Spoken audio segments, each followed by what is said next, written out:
அனைவருக்கும் வணக்கம். Welcome to Srinivasam சமையல். இன்னைக்கு ஸ்ரீனிவாசம் சமையல்ல நம்ம எல்லாத்துக்குமே ரொம்ப பிடிச்ச ஒரு ஸ்நாக் வெரைட்டி பார்க்க போறோம்.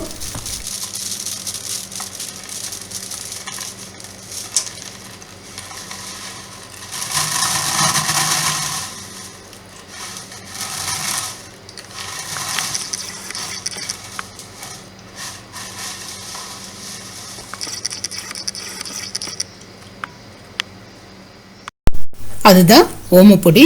ஓமப்பொடி பிடிக்காதவங்களே இருக்க முடியாது, அவ்வளவு டேஸ்ட்டாக இருக்கும் ஓமப்பொடி. இது வந்து ரொம்ப எளிமையாக பண்ணிட முடியும். குறிப்பாக குழந்தைங்களுக்கு இது ரொம்ப பிடிச்ச ஒரு ஸ்நாக்னு சொல்லலாம். முன்னாடியெல்லாம் குழந்தைங்க வீட்டில் அழுதுகிட்டே இருக்கிறாங்கன்னா இந்த ஓமப்பொடியை ஒரு சின்ன பவுலில் போட்டு கொடுத்துருவாங்க. அவங்க அதை வச்சு கொஞ்சம் கொஞ்சமாக சாப்பிட்டுட்டே அப்படியே அமைதியாக இருப்பாங்க. இப்போ ஓமப்பொடியை நான்ஸ்டாப்பாக எவ்வளவு நாளும் சாப்பிட்டுட்டே இருக்கலாம், அவ்வளவு டேஸ்ட்டாக இருக்கும், சலிக்கவே சலிக்காது. வாங்க இன்னைக்கு வீடியோவில் ஓமப்பொடி எப்படி செய்கிறதுன்னு பார்க்கலாம்.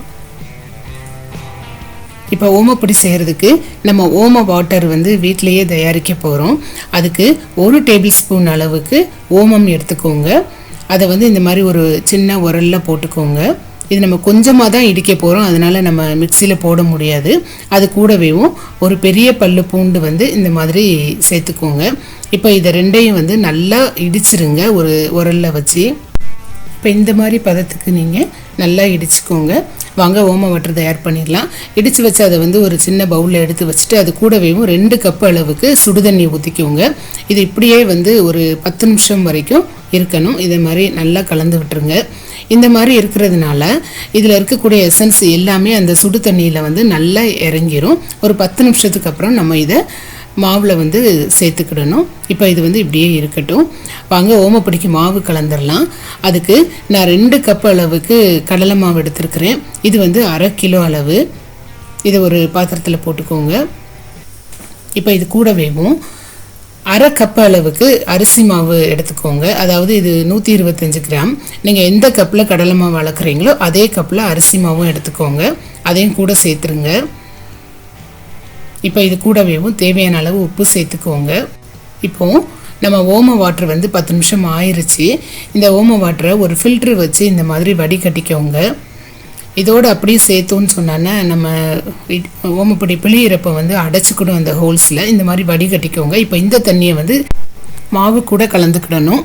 இந்த தண்ணி குழந்தைங்க வீட்டில் வயிறு வலின்னு சொல்கிறப்ப 1 ஸ்பூன் கொடுக்கலாம். அதுக்கும் இது நல்லா கேட்கும். இப்போ இதை நல்லா கலந்து விட்டுக்கோங்க இந்த மாவை.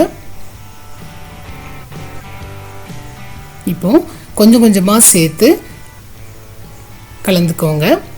ஒரேடியாக சேர்த்துட வேண்டாம், கொஞ்சம் கொஞ்சமாக அளவு எவ்வளவு தண்ணி பிடிக்குமோ அந்த அளவுக்கு தகுந்த மாதிரி சேர்த்துக்கோங்க. இப்போ கைகளால் நல்லா கலந்துருங்க. இதே மாதிரி மீதி இருக்கிற தண்ணியையும் சேர்த்துருங்க. இப்போ இதுக்கு இன்னும் கொஞ்சம் நமக்கு தண்ணி தேவைப்படும்.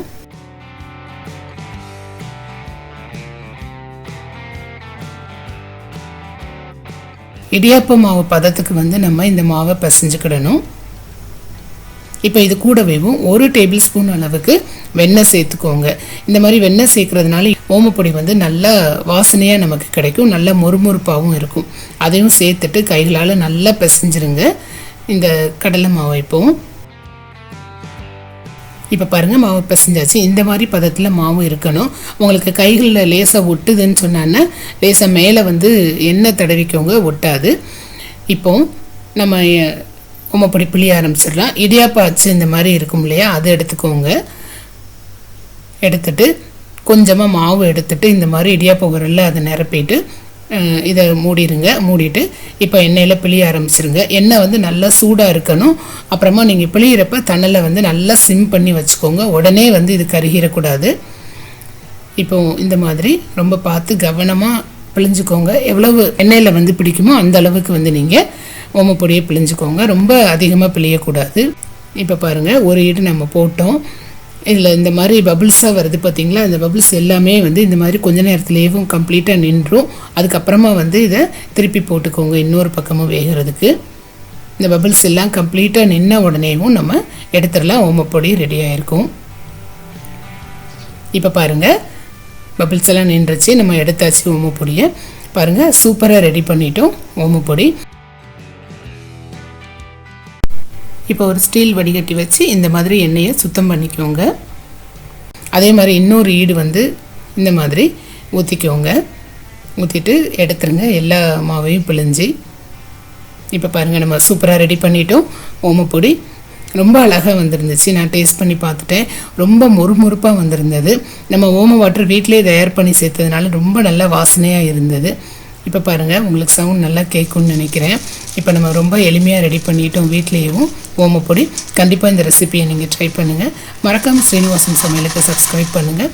தினம்தோறும் திருமண விருந்து உங்கள் ஸ்ரீனிவாசன் சமையலில். தேங்க்யூ.